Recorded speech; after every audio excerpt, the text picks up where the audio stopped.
성도들이 영적 전쟁에서 패배하는 까닭은 두 가지 사탄에 대한 잘못된 태도를 가지고 있기 때문입니다. 첫째는 사단을 과소평가하기 때문입니다. 사단을 전설에 만든 미신이 만들어낸 존재라고 그렇게 여기거나 혹은 그 존재 자체를 부인하는 그러한 태도입니다. 그래서 사단이 놓은 은밀한 덫에 빠지게 되는 것이죠.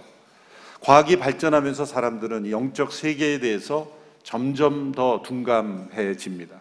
보이는 물질, 기술, 이 문명의 발전이 보이는 전부라고 그렇게 생각하는 것이죠. 그래서 보이지 않는 영적 세계에 대한 감각이 점점 둔해지기 때문입니다. 과학기술이 이처럼 발달하지 않았던 그런 시대에는 보다 더 보이지 않는 세계에 대해서 민감했죠. 그때는 이 사단의 존재에 대해서 사람들이 분명하게 인식하고 있었던 그런 시대였습니다. 또 한 가지 잘못된 태도는 사단의 존재를 과대평가하는 것이죠. 우리에게 일어나는 모든 일들을 다 사단과 연관지어 해석하는 것이죠. 특별히 병이 들었다든지, 또 내가 원하는 일이 잘 되지 않는다든지, 또 내가 뜻하는 바대로 인생이 풀리지 않을 때 모든 것을 사단과 연결시킨 것은 사단을 하나님처럼 높이는 결과가 되는 것이죠. 그것은 하나님을 모독하는 것입니다. 하나님을 바라보지 않고 사단만 바라보는 것에 위험이 우리에게 언제나 있습니다. 사단이 강한 이유는 우리가 그에게 힘을 실어주었기 때문입니다. 사단은 우리가 믿는 만큼 힘을 가집니다. 여러분, 작은 동전으로 어떻게 태양을 가리겠습니까? 직경이 139만 킬로미터나 되는 태양을 작은 동전으로 가릴 수 있는 방법이 있습니다. 그것은 자기의 눈 가까이 되면, 그 작은 동전이지만 눈 가까이 되면 태양이 가려지는 거죠. 사단은 전능하지 않습니다. 그러나 능력이 있어요. 그가 가진 하나님의 전능하신 능력에 비하면 작은 능력이라도 우리의 삶에 가까이 갖다 대면 하나님의 전능하신 능력이 가리우게 되는 것이죠. 사단도 하나님의 절대 주권 아래에 있습니다. 그래서 하나님께서 허용하시는 한에서만 활동할 수 있습니다. 하나님께서 사단의 활동을 허용하신다는 것이 하나님이 악을 행하신다는 것이 아닙니다. 하나님의 거대한 계획의 일부로서 제한적으로 그 역할을 하고 있을 뿐입니다. 하나님은 지금 이 순간에도 사단을 멸하실 수 있습니다. 그런데 그 사단이 활동하도록 내버려 두시는 두 가지 이유가 있습니다. 첫째는 사람 안에 있는 죄를 드러내시고 사람들이 얼마나 거짓된 신들을 섬기고 있다라는 것을 확인시키고 확증하시는 것입니다. 하나님께서는 불순종하는 백성들을 악한 적의 손에 넘기셔서 징계하시고 때로 심판하십니다. 사울 왕이 하나님께 불순종했을 때 악령에 의해 괴롭힘을 받았죠. 그때 그 악령을 이렇게 성경은 표현했습니다. 하나님이 부리신 악령이다. 참 이해하기 힘들죠. 하나님이 악령을 부리신다? 그것은 어떠한 세상의 악한 사단의 영적 세력도 하나님의 절대 주권 아래 있다는 것이죠. 그런데 하나님은 악을 행하실 수 없는 하나님이시죠. 그래서 하나님께서 불순종하는 이들을 징계하실 때 악한 영을 일시적으로 허용하심으로써 그들을 징계하시는 것입니다. 그런 하나님의 징계의 궁극적인 목적은 하나님께로 나아오게 하는 것입니다. 아무리 강한 악한 영에 사로잡혀 있다 할지라도 하나님께서 생명을 주시고 구원하시기로 결정한 영혼은 천만의 악마가 방해해도 결코 막지 못하는 것이죠. 결국 하나님의 주권이 승리하시는 겁니다. 둘째, 하나님께서 사단의 활동을 내버려 두시는 이유는 택하신 이들을 정결하게 하시고 또 순종하는 이들을 더 강하게 연단하게 하시기 위해서입니다. 마틴 루터는 사탄을 가리켜 하나님의 정원을 가꾸는 데 필요한 괜히와 같은 공구다라고 지적합니다. 구약의 욥이라는 경건한 성도가 당한 고난을 기억합니다. 그는 심한 고난을 받았습니다. 그 목적은 정금 같은 믿음으로 그를 정결하게 하시려고 하나님께서 사단이 그를 공격하도록 일시적으로 허용하신 것이죠. 하나님께서 의롭게 여기시고 때로 자랑하실 만한 욥에게 사단이 공격하도록 허용하심으로 하나님의 선하신 능력과 그리고 욥의 믿음을 드러내신 것입니다. 신약에 와서 바울은 사단의 가시를 경험했다 그랬습니다. 왜 하나님께서 사도 바울이 여러 번 그 가시를 제거해 달라고 기도했지만 제거해 주지 않으셨습니까? 바울이 받은 계시가 지극히 크므로 그가 교만해지지 않도록 하기 위해서 사단의 가시를 허용하였다. 내 은혜가 내게 족하다. 내가 약할 때가 곧 강하기 때문이다. 약할 때 강함 주시는 하나님을 경험케 하시려고 바울에게 그가 엄청난 기적의 통로가 되었지만 자기 자신의 질병을 하나님께서 고쳐주지 않은 이유, 사탄의 가시를 허용하신 이유는 바로 그런 목적이에요. 사탄은 불순종하는 이들에게는 하나님의 정의를 실행하는 도구가 되고 순종하는 이들에게는 하나님의 연단을 이루시는 수단이 되는 것입니다. 사단은 하나님의 주권 아래 있습니다. 그런데도 사단은 끊임없이 하나님의 주권에 도전합니다. 그리고 끝까지 그는 지옥에 떨어지는 그 순간까지도 도전할 것입니다. 신락원이라는 작품을 쓴 밀턴이라는 사람은 천사가 사탄이 된 이유를 이렇게 설명합니다. 하늘의 종이 되기보다 지옥의 왕이 되는 편을 택했기 때문이다. 하나님께 독립을 선언하고 하나님의 나라를 회방하고 자신의 나라를 만들려고 그런 거짓을 사용하고 있습니다. 어떤 분은 그 사탄의 시도를 가리켜 우주적 도박이다 그런 표현을 썼습니다. 그리고 그 도박은 실패했죠. 인간이 타락한 것은 그 우주의 도박, 우주적 도박에 함께 참여했기 때문이에요. 그 실패한 도박에 함께 참여했기 때문이에요. 사단은 우리가 죄를 지어 자신과 같아지기를 원합니다. 그러나 하나님께서는 우리가 성령으로 거듭나 예수 그리스도처럼 되기를 원하십니다. 그래서 하나님의 아들을 십자가에 내어 주셔서 우리 대신 죽게 하심으로 우리를 살리시는 길을 열어주신 겁니다. 하나님은 그 아들을 사탄을 대신하여 죽게 하지 않으셨어요. 우리를 대신하여 죽게 하셨어요. 사탄의 운명은 정해진 것입니다. 그러나 우리의 운명은 해결책이 있는 거예요. 인간의 운명에게는 구원의 길이 있는 것입니다.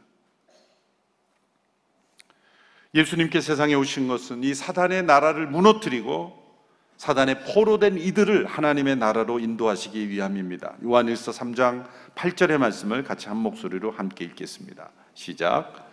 죄를 짓는 사람은 누구나 마귀에게 속해 있습니다.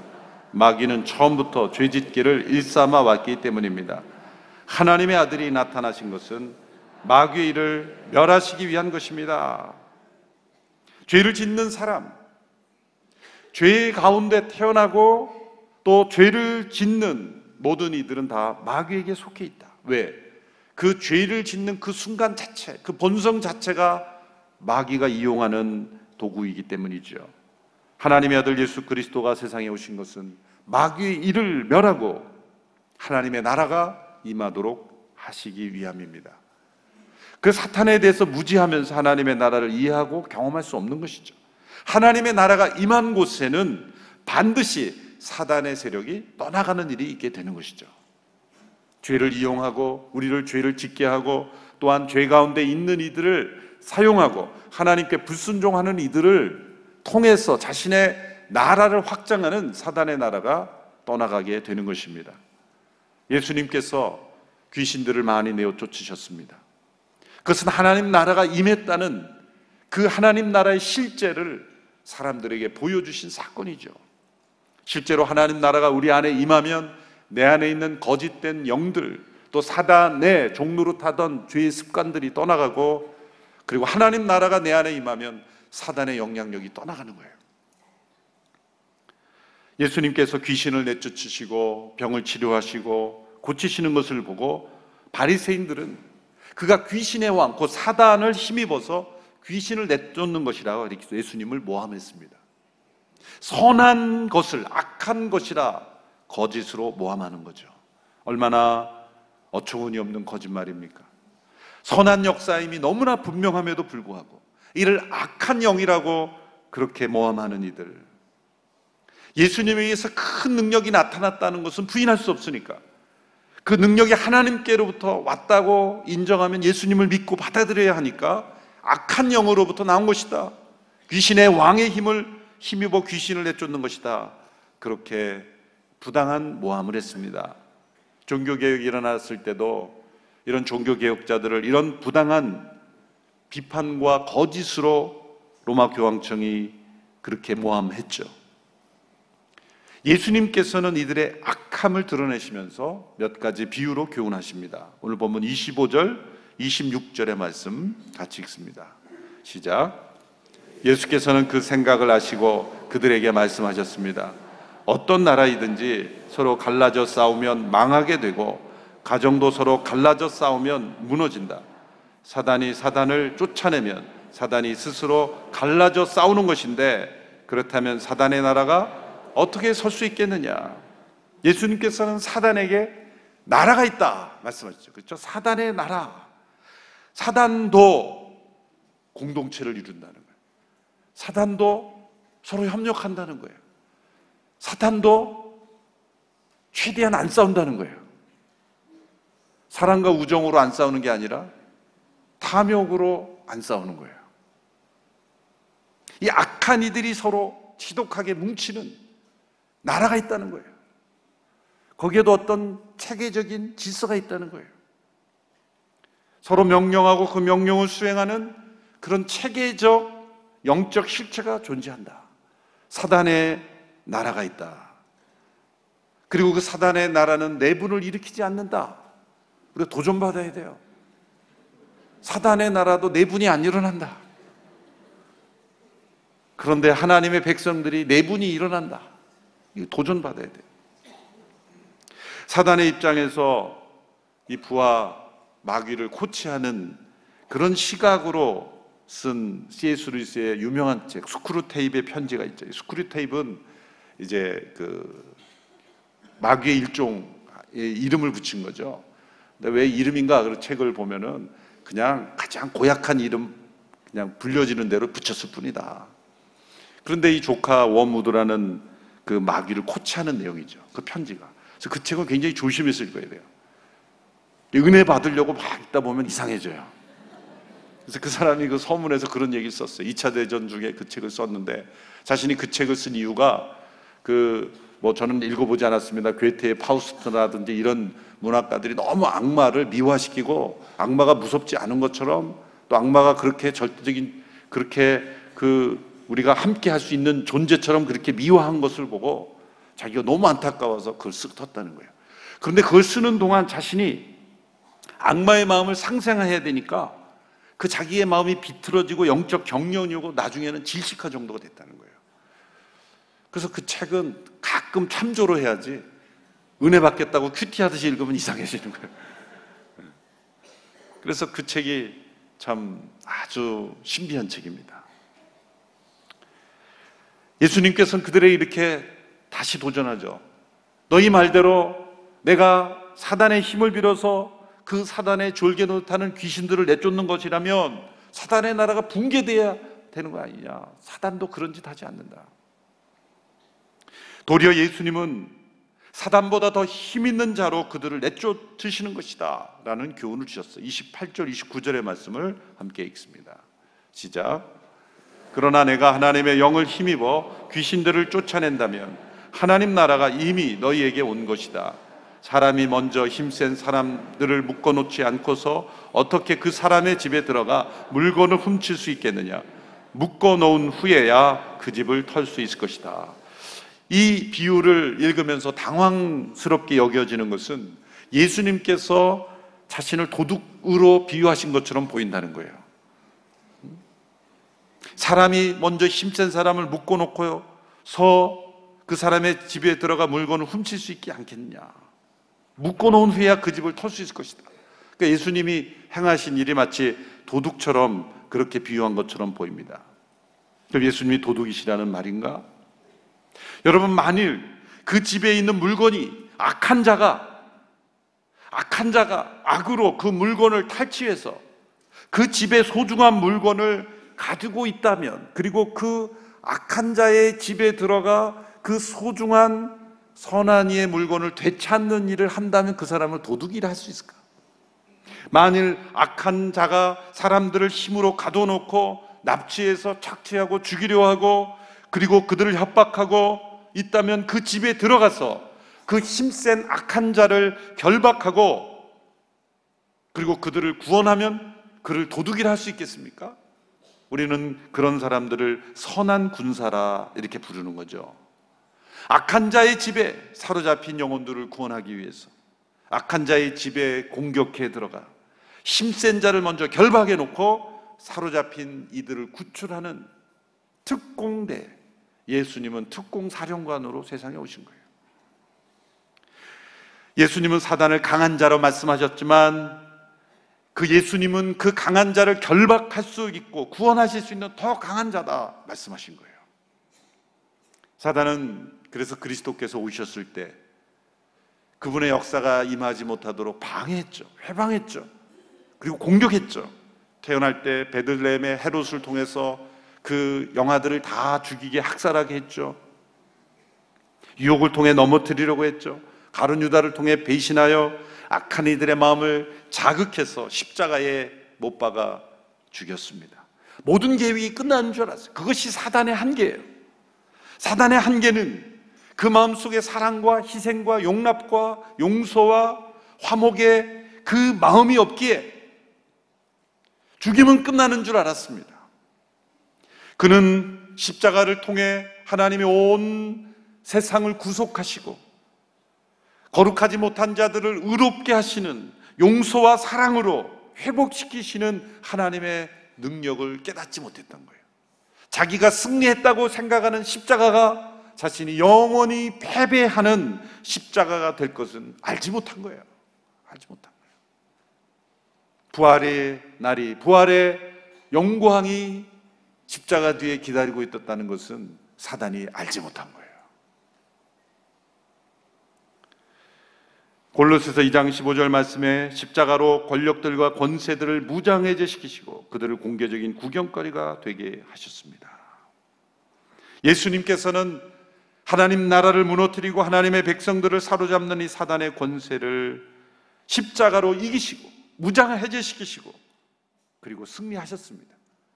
그리고 그 승리를 우리에게 나눠주셨어요. 문제는 여기서부터 우리의 믿음이 요구되는 거예요. 예수님의 승리가 우리가 나의 승리가 되도록 만드는 것은 우리의 믿음이죠. 예수님의 십자가에 우리 옛사람이 함께 못 박히는, 예수님과 함께 부활의 영으로 함께 변화되는 체험이 있어야 그 예수님의 사단을 이긴 승리가 나의 승리가 되는 것입니다. 예수님께서 거두신 승리가 사단이 더 이상은 우리를 공격할 수 없다는 의미는 아닙니다. 사단은 우리를 여전히 공격할 수 있습니다. 그런데 우리는 두려워할 필요가 없습니다. 그 승리를 체험해야 돼요. 여러분, 예수님의 이 승리가 우리의 승리와 차이가 있는 것처럼 보이죠. 천둥과 번개가 치지 않습니까? 사실 어느 것이 먼저 우리에게 느껴지죠? 번개가 번쩍 할 때 보이는 것은 먼저 보이고 소리는 나중에 들리죠. 뭐 그 차이가 크진 않습니다만 그게 차이가 있다는 거예요. 동시적 사건이지만 우리가 경험하는 것은 차이가 있어요. 왜? 소리가 빛보다 그 속도가 느리기 때문에.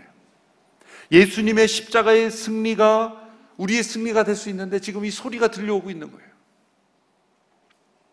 이 십자가의 승리의 소식을 우리가 아직도 듣지 못한 이들은, 거리가 멀어서 아직 듣지 못한 이들은 사단에게 속아 아직도 사단을 두려워하고 사단에게 종노릇 할 수 있다는 거예요. 그럼 우리가 어떻게 이 승리의 소식을 듣고 예수님의 승리를 나의 승리로 체험할 수 있습니까? 30절의 말씀에 그 답이 나와 있습니다. 같이 읽어보겠습니다. 시작. 나와 함께 하지 않는 사람은 나를 반대하는 사람이고 나와 함께 모으지 않는 사람은 흩어버리는 사람이다. 사단의 나라를 무너뜨리고 하나님의 나라를 우리에게 주시는 그 예수님의 승리를 체험하는 길은 단 한 가지입니다. 예수 그리스도와 함께 하는 것입니다. 그분과 동행하고 그분 안에 거하는 것입니다. 여러분, 믿음의 중간지대는 없습니다. 그리스도와 함께 하지 않으면 그리스도를 반대하는 것이다. 왜 그렇습니까? 그리스도와 함께 하지 않으면 우리는 사단의 공격을 이길 수 없기 때문이에요. 사단의 공격을 이기고 승리할 수 있는 유일한 길은 바로 그리스도와 함께 하는 것입니다. 하나님의 나라는 그리스도 안에서 경험하는 거예요. 그리스도와 함께 우리에게 주어진 것입니다. 하나님 나라를 문을 여는 열쇠는 예수 그리스도 십자가입니다. 그 십자가에서 우리 옛사람이 예수님과 함께 못 박일 때, 사단이 우리를 공격하고 우리를 사로잡을 수 있는 그 근거, 사단의 협조자가 되는 우리의 옛 성품이 사라질 때 하나님의 나라가 우리 가운데 온전히 경험되는 거예요. 여러분, 그 동물의 왕국 같은 데 보면 죽은 동물의 사체에 까마귀 떼들이 막 모여서 그 살점을 뜯어먹죠. 어느 한순간에 그 까마귀 떼가 다 떠나요. 독수리 떼, 까마귀 떼가 다 떠나요. 왜 떠납니까? 먹을 게 없으니까. 이제 살점이 다 떨어졌으면 뼈밖에 없으니까 가는 거예요. 하나님께서 그리스도의 십자가로 우리를 해결하신 것은 사단이 우리를 뜯어먹을 게 없게 만들어 버리신 거예요. 죽은 자가 되는 거예요. 죄에 대하여, 옛사람에 대해서 죽은 자가 되는 거예요. 썩은 사체에 파리떼들이 막 몰려들죠. 어느 한순간에 파리떼도 다 떠나요. 언제 떠납니까? 그 사체가 매장되면 다 떠나요. 우리의 옛사람이 십자가에서 완전히 죽음으로 매장되면 우리를 붙어 다니던 모든 이 사단의 파리떼들은 다 떠나는 거예요. 양을 뒤쫓던 늑대는 그 양이 목자 근처에 머무르면 단념하고 떠난 거예요. 어느 미얀마의 그 선교사님이, 그 단기 선교를 간 팀이 어느 웅덩이에 이제 빠졌는데 이 거머리들이 온몸에 막 붙은 거예요. 놀래가지고 그 성도들이 막 그걸 뛰어내려니까 뛰어내려다가 살점이 떨어진다. 곧 숙소에 도착하니 그 향기로운 그 오일에, 따뜻한 오일에 그 몸을 담그면 그 거머리들이 저절로 다 떨어져 나간다. 우리는 사단과 열심히 싸워서 내 힘으로, 내 이름으로 명하노니 귀신은 떠나라 아무리 외쳐봐야 목만 아픈 거예요. 우리의 힘과 권세, 죄악 가운데 있는 우리의 성품으로는 사단을 이길 수 없어요. 우리의 옛사람은 십자가에 예수 그리스도와 함께 못 박고 부활한 새 생명 가운데 그리스도와 함께 사단을 향하여 명하면 사단은 떠나가는 거죠. 하나님 나라가 우리 가운데 임하는 것입니다. 마틴 루터는 이런 고백을 했어요. 마귀가 자신의 마음에 와서 문을 두드리면 예수님을 문 밖에 나가도록 하겠다. 그때 예수님은 이렇게 응대하실 거라는 거예요. 루터는 전에 여기 살았지만 지금 이사해서 나갔어. 이제 내가 여기 살아. 그때 마귀가 예수님의 손에 있는 못자국과 창에 있는 찔린 옆구리를 보면 주랭랑하고 도망칠 것이다. 문을 두드리는 소리가 아무리 요란해도 당신이 열지 말고 예수님이 나가서 여시도록 해라. 그래서 예수님이 이렇게 대답하실 수 있도록 해요. 아무개가 전에는 여기 살았는데 이제 없어. 이제 내가 살아. 그럴 때 사단의 세력은 떠나가게 될 것입니다. 사단의 나라를 무너뜨리고 하나님 나라를 우리에게 선물하신 그리스도 안에서 그리스도와 함께 살아가는 역사, 이것을 거부하면 그 성령을 모독한다는 거예요. 성령의 역사는 우리가 그리스도와 함께 십자가에 죽고 그리스도 안에 살도록 하시는 역할인데, 그리스도를 반대하고 그리스도와 함께하지 않는 삶을 사는 것 자체가 성령을 모독하는 거예요. 그 길에는 용서가 없다는 거예요. 하나님의 용서에 제한이 있다는 게 아니라 하나님을 끝까지 사단처럼 거부한 이의 운명은 사단과 같을 수밖에 없다. 그리스도와 함께 그리스도 안에서 하나님 나라를 경험하는 저와 여러분이 되기를 주님의 이름으로 축원합니다. 기도하겠습니다. 살아계신 하나님, 역사하시는 하나님, 그리스도를 통하여 우리에게 하나님 나라 허락하신 하나님 아버지, 그 나라의 백성으로 그 나라의 능력을 힘입어 살기를 원합니다. 그리스도와 함께 성령을 힘입어 사단의 권세를 무너뜨리신 주님의 승리를 체험하고 우리 안에 있는 하나님 나라의 능력으로 살아가기를 원합니다. 모든 세상에 속한 것으로부터 공격되는 사단의 공격을 무너뜨리고, 그리고 사단이 주는 모든 생각들을 내어버리고 온전히 하나님 나라의 백성으로만 승리하며 살아가는 저희들이 되게 하여 주옵소서. 예수님의 이름으로 기도합나이다. 아멘.